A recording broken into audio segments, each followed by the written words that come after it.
Je suis le cousin du neveu du frère du père de ton premier copain de chambrée. Quel est notre lien de parenté? Nous n'en avons pas le moindre. Non. Non, c'est pas possible. Qu'est-ce qui n'est pas possible? Il est fantastique. Il n'a jamais été meilleur que dans ce film. Non mais dans ce film, c'est toi qui joues. C'est toi Terminator, c'est pas lui. Vous avez joué dans un film? Oui. Ça s'appelait... Attendez, La blonde de mes rêves. C'était avec vous. Je me souviens très bien, on avait une scène très passionnelle à jouer. Laissez-moi vous présenter votre capitaine, le commandant Avant. Messieurs, bienvenue à bord. Commandant, le navigateur, monsieur Arrière, et voici le copilote, monsieur Tout. Arrière. Avant. Avant. Toutes. Eh bien, mettons-nous au travail. Arrière, n'avez-vous pas servi sous Avant pendant votre service? Pas directement. En fait, tout venait après Avant et j'étais au-dessous de tout. C'est vrai. Tout, vous étiez donc commandé par Avant et au-dessus d'Arrière. C'est ça. Par conséquent, toutes venaient avant-arrière et moi, j'étais avant toutes. C'est ça en résumé. Tout et moi venions derrière Avant. Mais moi, j'étais plus bas que tout. Toutes vient après arrière et moi, je viens avant toutes. Oui. La parodie, un genre cinématographique à part entière. Elle consiste à tourner en ridicule des œuvres sérieuses. Derrière la parodie se cache toujours une référence. Empruntée du grec parodia, elle signifie imitation bouffonne d'un morceau poétique, selon sa définition du XVIIe siècle.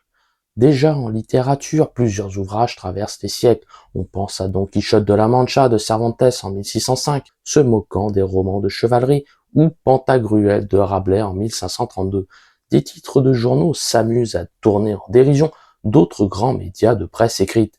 Le Monde devient Le Monstre, Libération devient L'Aberration, et France Dimanche devient Franche Démence. Un autre support fréquemment employé pour détourner les œuvres, la radio. En 1938, le futur réalisateur Orson Welles adapte le roman de science-fiction La Guerre des mondes de H.G. Wells.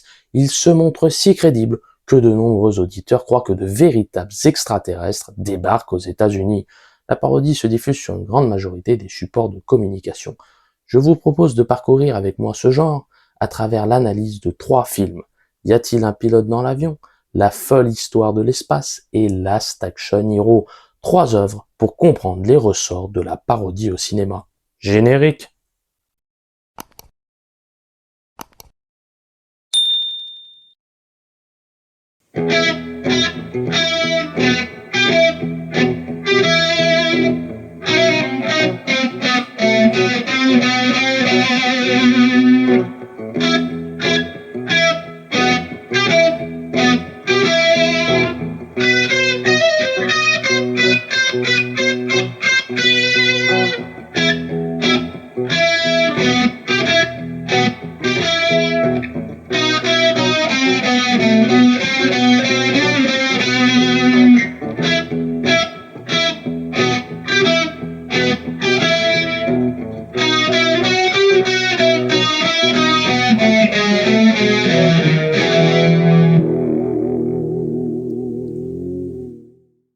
Parmi les grands réalisateurs de parodies, le nom de Mel Brooks figure parmi les incontournables du genre, comique et scénariste de la série Your Show of Shows.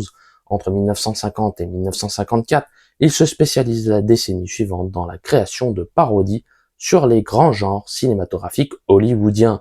Avec la série télévisée Max la menace entre 65 et 70, il détourne les codes du film d'espionnage. Dès son premier long métrage, Les Producteurs en 68, il égratigne déjà le fonctionnement de Broadway et de l'industrie hollywoodienne de l'intérieur. Par la suite, Brooks s'attaquera au cinéma d'horreur avec Frankenstein Jr. en 74, au western avec Le Shérif est en prison la même année, au péplum dans La folle histoire du monde en 1981, ou encore au film à suspense d'Alfred Hitchcock dans Le Grand Frisson en 77. À travers l'humour, Mel Brooks évoque le sujet qu'il connaît le mieux, le cinéma lui-même. En 1987, La folle histoire de l'espace se moque du registre de la science-fiction. D'un budget de plus de 22 millions de dollars, le film rapporte près de 40 millions de dollars au box-office mondial, une œuvre devenue culte au fil du temps. Parodie de l'univers de Star Wars, La folle histoire de l'espace s'amuse à revisiter les codes de la saga tout en adressant des clins d'œil à d'autres grands films de science-fiction. Dès le générique introductif, le ton est donné. Le texte déroulant apparaît sur un fond spatial. Sans queue ni tête, les écrits préparent le spectateur à contempler une œuvre absurde. Le vaisseau surgit à l'intérieur de l'écran avec une lenteur impressionnante. Le vaisseau apparaît tellement monumental que nous n'en voyons pas la fin. Par la suite, Lord de Casque Noir apparaît avec un casque bien trop grand pour lui. Pire encore, il manque de respiration à l'intérieur. Voici donc le méchant de l'histoire, un méchant qui n'effraie personne. Enfermé dans son vaisseau, il joue avec ses jouets, il agit comme un enfant. Les princesses druidish sont souvent attirées par l'argent et le pouvoir, deux choses que je possède, et ça tu le sais bien. Oh, comme il est gros, votre casque. Dark Vador n'a qu'à bien se tenir, il n'est pas le seul à en prendre pour son grade. Un robot féminin apparaît au mariage de la princesse Vespa et du prince Valium. Une perruque sur la tête, voici donc la sœur de C3PO. Elle embarque dans un vaisseau avec sa maîtresse. Lorsque le sosie de Han Solo s'apprête à embrasser la princesse, la femme robot ne manque pas de rabrouer le jeune homme. Dotée d'une alarme virginale, elle veille au grain. Elle est censée se déclencher avant vous, déclare-t-elle au commandant un peu empressé. La sœur de C3PO s'introduit au cours du moment du baiser, tant attendu.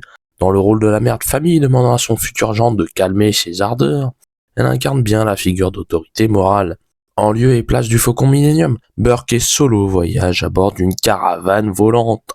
À son bord, une étrange créature poilue remue la queue en écoutant du hard rock. Plus tard, Burke dit être un moi, un mi-homme, mi-chien. Ne faisant strictement rien à part écouter de la musique, il prétend travailler auprès de son partenaire, Chewbacca à la retraite. Le partenaire en question n'est autre que le commandant Solo aux commandes de l'appareil. Coiffé d'un chapeau et d'une veste inspirée par Indiana Jones, il regarde à la télé l'intervention d'une pizza vivante. Le monstre en sauce tomate le menace et possède le sens des affaires. Ainsi donc, Jabba le Hutt prend la forme du vilain Pizza Hut. Attention, ça va faire tâche. Le commandant Solo incarne l'homme confiant et sûr de lui. Lorsqu'il reçoit un appel du roi lui informant de la disparition de sa fille, la princesse Vespa, il révèle son objectif à Burke. On ne fait pas ça pour du fric, on fait ça pour une montagne de fric. L'opportuniste Solo ne tarde pas à rencontrer la capricieuse Vespa. Entre les deux jeunes gens se produit une grotesque guerre des sexes. Solo l'appelle ma jolie, ce qui a le don d'irriter madame. À tel point que Burke, regardant directement la caméra, constate l'incompatibilité d'humeur. Elle n'a pas le titre british, dit-il. Sans compter que Vespa et sa servante embarquent sur leur vaisseau accompagnés d'un nombre impressionnant de bagages, et se plaint de la propreté des lieux. Échouée sur une planète désertique, la compagnie revit la scène de Laurence d'Arabie et trimballe un sèche-cheveux géant bien encombrant. Le cinéaste use de la disproportion des outils pour conférer un aspect comique aux différentes situations.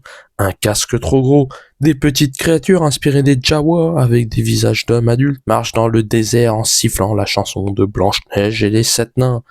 Assis dans le désert, Solo prétend avoir été abandonné dans un monastère quelque part dans la galaxie Ford. La princesse se moque de lui et de ses allures d'homme viril. Elle philosophe naïvement sur l'amour et se montre assurément fleur bleue, la princesse dans toute sa splendeur. Prétextant ne pas aimer les armes, elle n'hésite pourtant pas à tuer les soldats ennemis, parce que ces derniers ont osé la décoiffer. Malheur leur en a pris. À l'intérieur de la naïve Vespa réside la guerrière Ripley d'Alien. Une autre scène présente John Hurt, le comédien du premier Alien, se faire une seconde fois ouvrir le ventre par un alien, n'ayant décidément pas la gueule d'un porte-bonheur. Mais ne nous fions pas aux apparences, la créature possède un sens du spectacle et du divertissement profondément américain. Un alien américain, oui, ça existe. D'ailleurs, le réalisateur Mel Brooks ne manque pas d'égratigner l'évolution de l'industrie hollywoodienne des années 80. C'est peut-être l'un des aspects les plus importants du long métrage. Dans une grotte, des personnages évoluant dans un univers influencé par Indiana Jones rencontrent un nommé Maître Yaourt. Il prétend être nature. Sa particularité, faire du merchandising. En réalité, Yaourt exploite commercialement des objets dérivés autour du film. Le cinéaste décrit une industrie hollywoodienne dominée par les blockbusters de Steven Spielberg et George Lucas. Ainsi, un film devient l'instrument d'une propagande capitaliste démesurée. Maître Yaourt présente le t-shirt Spaceballs, les céréales Spaceballs, le lance-flamme Spaceballs, la poupée Spaceballs. Un film devient un produit commercial. Derrière l'humour réside un témoignage sur la nouvelle perception du cinéma au sein des patrons de studios et des investisseurs. L'autre sujet de la folle histoire de l'espace n'est autre que le cinéma lui-même.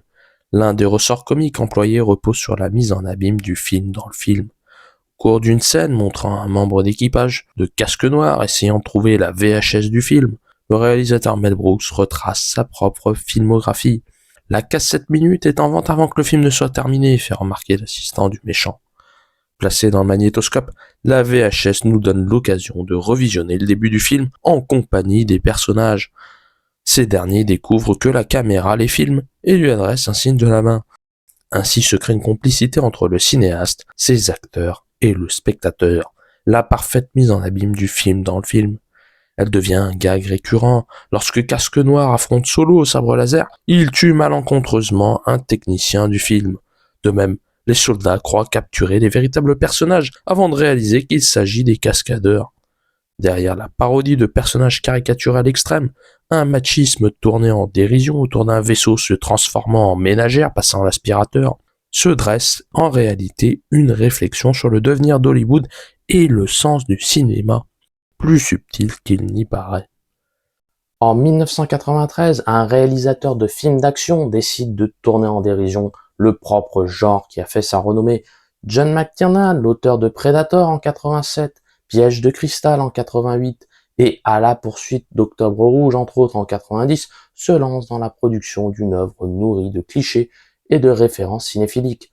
Dans Last Action Hero, un adolescent amateur de blockbusters d'action pénètre à l'intérieur du film et rencontre son acteur préféré. L'occasion pour le cinéaste d'employer à nouveau Arnold Schwarzenegger, tout en livrant une réflexion plus subtile qu'il n'y paraît sur le sens du cinéma. D'un budget de 85 millions de dollars, Last Action Hero rapporte plus de 130 millions de dollars au box-office mondial. Si le film ne rencontre pas son succès aux États-Unis, il deviendra culte quelques années plus tard. Avec Last Action Hero, le réalisateur John McTiernan livre une parodie du blockbuster d'action des années 80 et propose un habile jeu autour du double et du manichéisme. Premier point majeur abordé par le long métrage, la distinction entre le réel et la fiction. La mise en scène de John McTiernan emploie dès sa scène d'introduction fictionnelle une vision manichéenne des gentils et des méchants. Placés au cœur de l'action, nous suivons des policiers confrontés à un kidnappeur d'enfants. Au milieu du chaos, un homme surgit. Marchant sur le pare-choc des voitures de police, la caméra ne présente que ses pieds. Apparaissant enfin en gros plan, le visage d'Arnold Schwarzenegger identifie d'emblée le personnage comme un héros du cinéma d'action. Fumant tranquillement son cigare, le protagoniste ne relève pas ce que lui dit son supérieur et continue à marcher en direction de son but. La caricature du flic indépendant de l'institution. Face au méchant, muni d'une hache, nous constatons que le vilain relève en soi de la caricature du psychopathe au cinéma.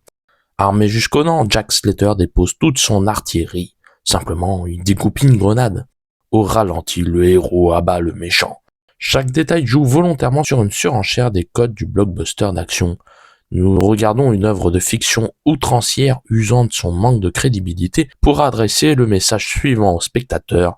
Nous contemplons un film. L'artifice contribue à distinguer la fiction du réel. Dans la salle de classe, Danny, un jeune adolescent préférant le cinéma au cours, regarde une projection de Hamlet de Laurence Olivier. Amateur de blockbuster, il s'amuse à parodier l'œuvre originale en remplaçant l'acteur principal par Jack Slater. Il imagine un Slater tuant tous ses ennemis et lançant une réplique qui tue en guise de conclusion.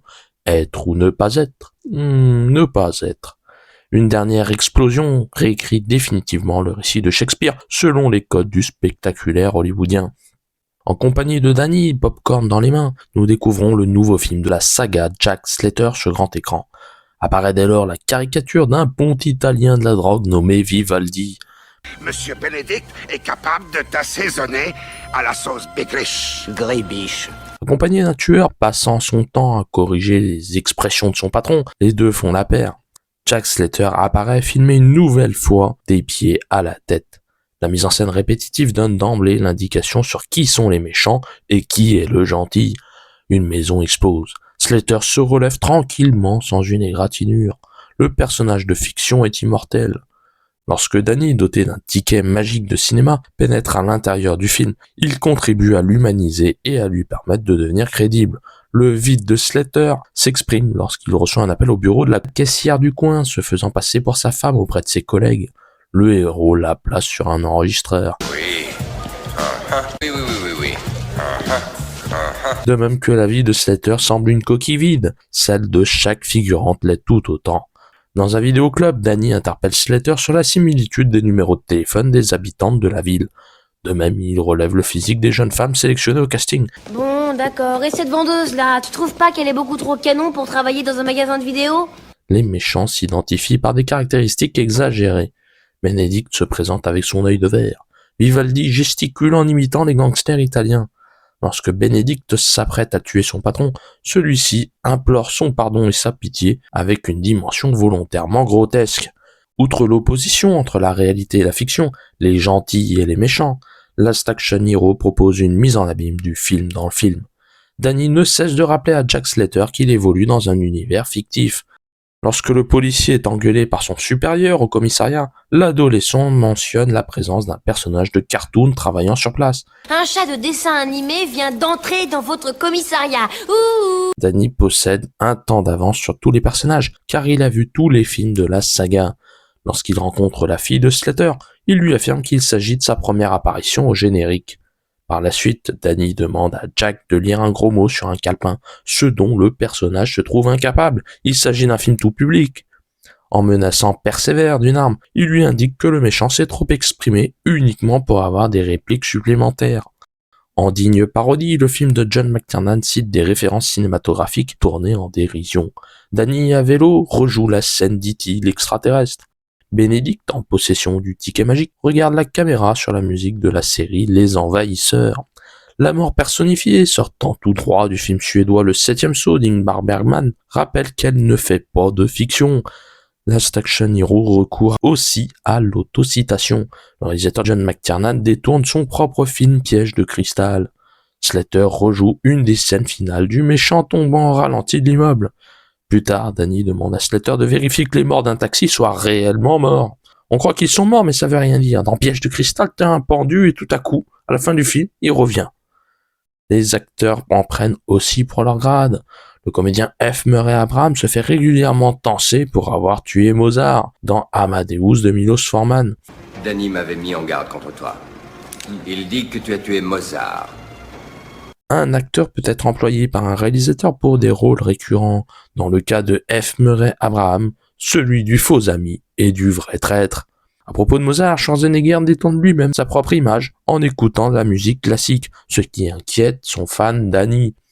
McTiernan déconstruit la figure iconique de l'acteur. Les deux hommes se connaissent pour avoir tourné ensemble Predator.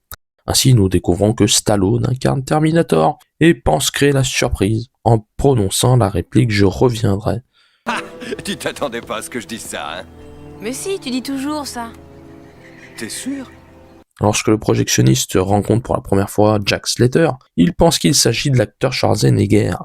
Perdu dans le monde réel, le policier écorche le nom de son interprète en prétendant s'appeler Beckenbauer. Le personnage de fiction finit par rencontrer le véritable acteur. Schwarzenegger propose à Slater de postuler à un emploi dans l'un de ses supermarchés. Sur le tapis rouge, le comédien Schwarzenegger se caricature lui-même face à un journaliste en annonçant qu'il n'y a eu que 48 morts dans le nouveau film. Il organise la promotion de son propre restaurant. En conclusion, Last Action Hero analyse avec un humour potache la distinction entre l'acteur et son personnage, le spectateur et le héros de fiction, le réel et le fictif, les codes archétypaux des bons et des méchants dans le blockbuster hollywoodien. Une œuvre sur la déconstruction d'un genre et d'une star. Au début des années 80, 3 hommes s'imposent à Hollywood dans le registre de la parodie de films à succès sous l'acronyme ZAZ. Les frères David et Jerry Zucker s'associent au scénariste Jim Abrams pour proposer un univers potache, cartoonesque, riche en gags absurdes et en mauvais goût assumé. D'abord scénariste de Hamburger Film Sandwich de John Landis en 77, le collectif passe à la réalisation en 80 avec Y a-t-il un pilote dans l'avion? Le récit suit les aventures d'un ex-pilote aux commandes d'un avion de ligne tentant de sauver les passagers de l'appareil. D'un budget de 3,5 millions de dollars, le film rapporte plus de 83 millions de dollars au box-office mondial. Y a-t-il un pilote dans l'avion devient le 4e plus gros succès de l'année à travers le monde et attire près de 3 millions de spectateurs en France. Par la suite, Jerry et David Zucker perpétuent la saga Y a-t-il un flic? Avec Y a-t-il un flic pour sauver la reine?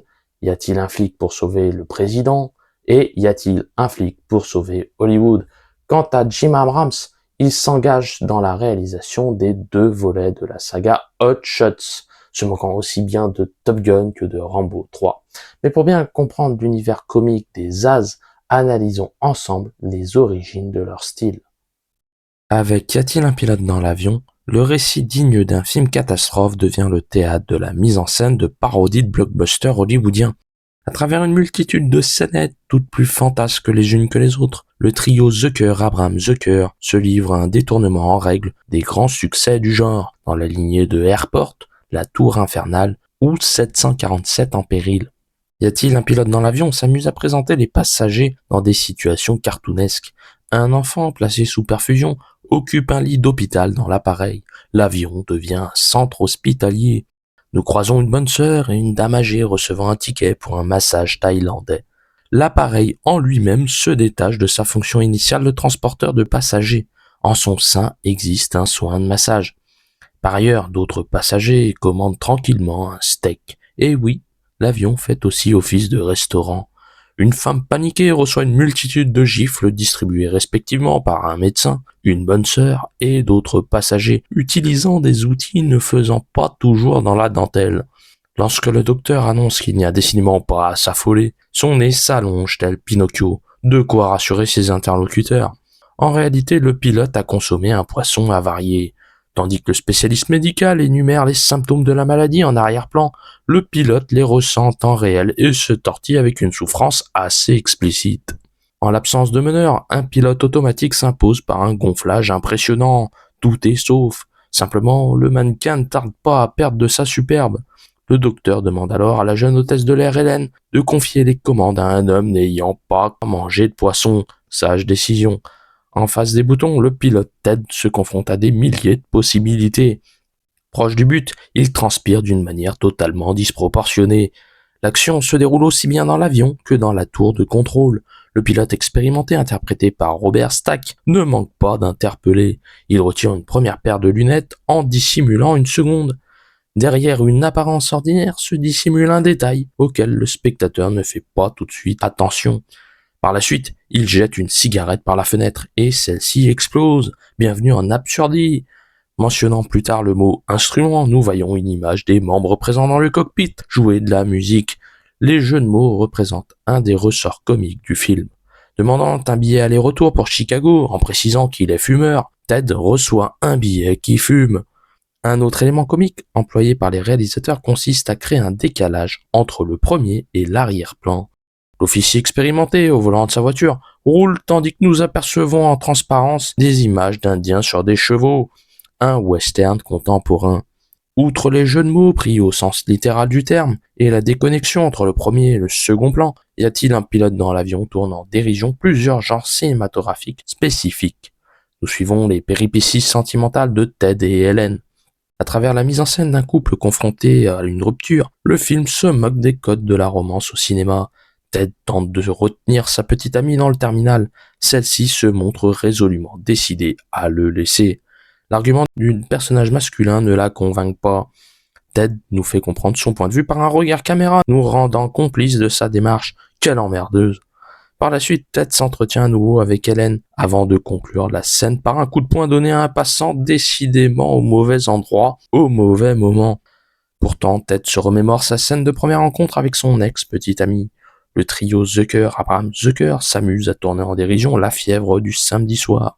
Ted, habillé en officier attablé tranquillement dans un bar, regarde un combat musclé entre deux jeunes femmes scouts.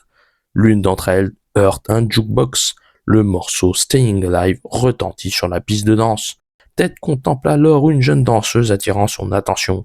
J'étais subjugué, ensorcelé. Le coup de foudre, nous confie-t-il. La chance intervient, si l'on peut dire. Un danseur poignardé dans le dos réussit à poursuivre avec un caractère assez approximatif sa chorégraphie. Il finit par s'écrouler au sol. Ted Travolta arrive sur la piste, jette sa veste effectuant un retour à l'envoyeur et lance sa partenaire en l'air. Une mission périlleuse commence. Hélène va-t-elle redescendre? Ted va-t-il pouvoir la rattraper? Le suspense est à son comble. Le danseur la récupère, comble de l'invraisemblable. Hélène tient à l'horizontale Ted dans une posture pour le moins improbable. Propulsé en l'air, le sosie de Travolta ressurgit sur le son d'un trampoline, pointe son doigt en l'air comme un pistolet et continue à se déhancher. Trop facile, il complexifie encore la tâche en jonglant avec des oranges. Un jeu d'enfant. Hélène, elle aussi, se remémore les bons moments passés avec son amoureux. Cette fois-ci, les réalisateurs égratignent une scène emblématique de Tant qu'il y aura des hommes de Fred Zinman. Sur une plage, les deux amants parodient Deborah Kerr et Burt Lancaster. Hélène incarne le cliché de la femme follement amoureuse. Ted, je suis la femme la plus heureuse du monde. Ces mois que je viens de passer ont été merveilleux. Malheureusement, le jeune homme doit embarquer à bord d'un avion pour bombarder les positions de l'ennemi. À travers le parcours de Ted, celui-ci détourne des codes du film de guerre. Il joue le rôle du vétéran traumatisé par ce qu'il a vu sur le champ de bataille. Sur son lit d'hôpital, il peint. La peinture s'anime lorsque le modèle décide de prendre sa pose. Ted raconte ses aventures aux passagers qui décidément se passionnent pour ses propos. Un soldat japonais se fait harakiri. Un passager habillé en hindou menace de s'immoler par le feu. Une hôtesse de l'air l'empêche de passer à l'acte en demandant à Ted de prendre les commandes de l'appareil. Y a-t-il un pilote dans l'avion s'inspire enfin du film musical. Une hôtesse joue de la guitare pour une petite fille malade. De même, une bonne sœur chante le morceau Respect d'Aretha Franklin à deux passagers. Y a-t-il un pilote dans l'avion puise dans les références populaires américaines pour jouer sur les clichés du soldat traumatisé, de la femme amoureuse, de l'avion devenant bien plus qu'un simple appareil de vol, et de la mise en scène du suspense dans le film catastrophe. La parodie, plus qu'un simple divertissement, contribue à créer une connexion entre le réalisateur, ses acteurs et le spectateur. Bien souvent, cette complicité se communique par l'intermédiaire du regard caméra. Lors de Casque Noir, découvre qu'il est filmé et apprend que ses aventures sont regardées. Benedict, comprenant qu'il joue dans un film, s'adresse à nous à travers sa volonté de sortir de l'écran. Ted, après sa rupture avec Hélène, nous fait part de sa première réaction. L'interaction avec le public se nourrit aussi de références à des codes, des genres et des films populaires. La folle histoire de l'espace se moque de l'univers de Star Wars et plus largement de la science-fiction.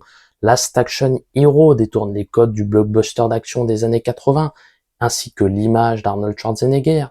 Y a-t-il un pilote dans l'avion s'amuse des clichés propres à la romance, à la guerre et aux films catastrophes. Paradoxalement, le spectateur prend du recul sur les œuvres parodiées mentionnées, tout en se rendant complice de la démarche des artistes comiques. Par l'art de l'imitation, la mimésis, les réalisateurs de parodies purgent leur passion et nous offrent l'opportunité d'admirer des œuvres tragiques sous une autre dimension. Pour Aristote, l'imitation naît aux hommes à leur enfance. Par le geste de tourner en dérision les œuvres sérieuses, les cinéastes retrouvent en quelque sorte leur propre jeunesse. Le spectateur participe de même à retomber en enfance. À travers l'acte de rire, nous témoignons une curiosité digne de notre découverte du monde. La parodie nous incite donc à renouveler notre regard, à effectuer un pas de côté, à réapprendre, à s'étonner du fonctionnement de l'environnement qui nous entoure. Si vous avez aimé cette vidéo, n'hésitez pas à liker, commenter, partager et à vous abonner à la chaîne. Et moi, je vous dis à très bientôt pour une prochaine vidéo.